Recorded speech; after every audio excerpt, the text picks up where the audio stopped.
எல்லாம் நல்லா இருக்கீங்களா? சரிங்க. இன்னைக்கு ஒரு சின்ன கதைங்க.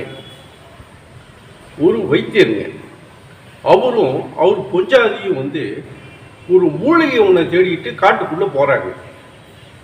அவர் டெய்லி காலையில் கிளம்பிடுவாருங்க. போய் அந்த மூலிகையை போய் தேடுவார். அவர் பொஞ்சாதிக்கு என்ன வேலைன்னா, அவர் அலைஞ்சு திரிஞ்சு வரும்போது பசி ஆடுறதுக்கு சமைச்சு கொடுத்தரணும்.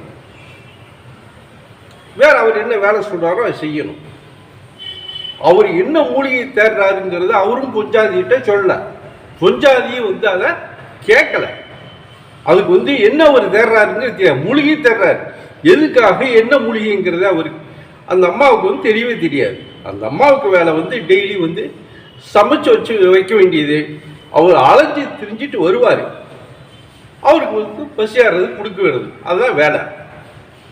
இப்படி வருஷக்கணக்காக ஓடிடுச்சுங்க.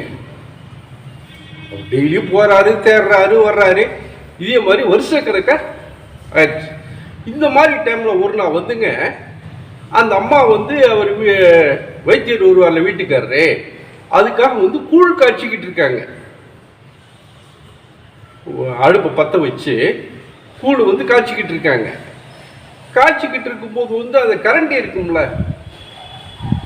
அந்த கரண்டி அது அந்த கிண்டா முட்டா கூழ் கட்டி ஆகிடும், வராது.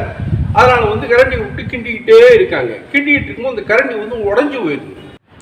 அந்த கரண்டி உடஞ்சி வச்சுங்களா, கரண்டி உடஞ்சி போனது கூழ் எங்கே கட்டி ஆகிடுமோ, கெட்டு போயிடுமோ அப்படின்னு சொல்லி டக்குன்னு பக்கத்தில் குச்சி இருக்குங்க. அந்த குச்சியை எடுத்து அந்த குச்சியில் கிண்டுறாப்புல. கிண்ட கிண்ட என்ன ஆச்சு, அந்த கூழ் நிறம் மாறுது. கூழ் கருப்பு கலராக மாறுதுங்க. இருந்தாலும் அது கிண்டது விட்டா கூழ் கெட்டு போயிடுமே அப்படின்னு சொல்லி கிண்டிக்கிட்டே இருக்காப்புல. கிண்டிக்கிட்டே ஒரு மாதிரி கூழை காய்ச்சி அது கீழே எடுத்து வச்சுட்டாப்புல. வச்சுட்டாலும் இந்த அம்மாவுக்கு ஒரு பயம். வீட்டுக்காரர் ஏன் இந்த மாதிரி தீய வச்சுட்டா கூழ் அப்படின்னு திட்டுவார் விட்டு மறுபடியும் வேற ஒரு சட்டியை வச்சு அந்த சட்டியில் கூழை காய்ச்சலாப்பிள்ளைங்க. கூழை காய்ச்சிட்டு உட்காந்துருக்காப்புல. ஆனால் அவர் அந்த உள்ள காட்டுக்குள்ளே போனவரும் ஒன்றும் வரல. ரொம்ப நேரமாகிடுச்சு. இவங்களுக்கு பசி. அதனால் சரி, அந்த தீஞ்சு போனது இருக்கிற கருப்பாக இருக்குல்ல, அதை ஏன் கீழே ஊற்றணும், நம்மளே குடிக்கலாம் அப்படின்னு சொல்லி எடுத்து அந்த கூழை குடிக்கிறாப்பிள்ளைங்க. குடிச்சு கொஞ்ச நேரம் தாங்க இருக்கும், ஒரு 5 நிமிஷம் தாங்க இருக்கும். ஆளே அப்படி மாறிட்டாப்புல. கிளவியா இருந்தது குமுறியா மாறிட்டாப்லிங்க. இவங்க ஒன்றுமே புரியல, என்ன ஒன்று தெரியலையே அப்படின்னு சொல்லி போட்டு யோசனை பண்ணிக்கிட்டு இருக்கு. கரெக்டாக அவர் வைத்தியர் போனவர், மருந்து தேடிட்டு போனவர் வந்துட்டாருங்க.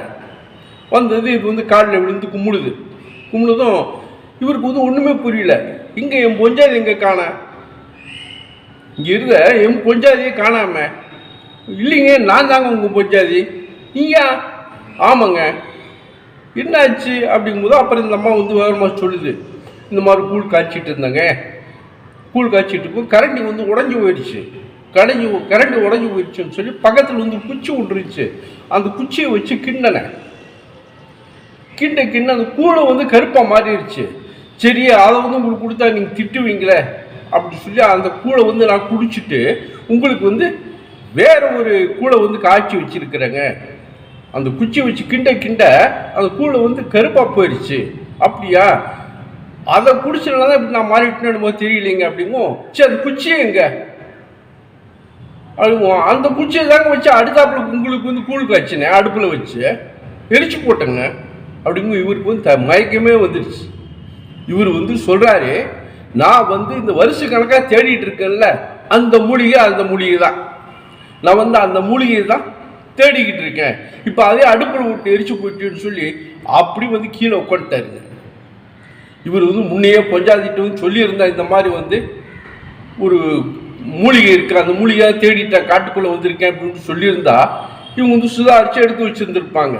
பாருங்க, இவங்க தங்கியிருந்த இடத்துலையே அது குச்சி இருந்திருக்கு. ஒரு காடாக வருஷக்கணக்காக தேடி இருக்காரு. சரி, வேற ஒரு நல்ல பதிவோட மறுபடியும் உங்களை சந்திக்கிறேங்க. நன்றி.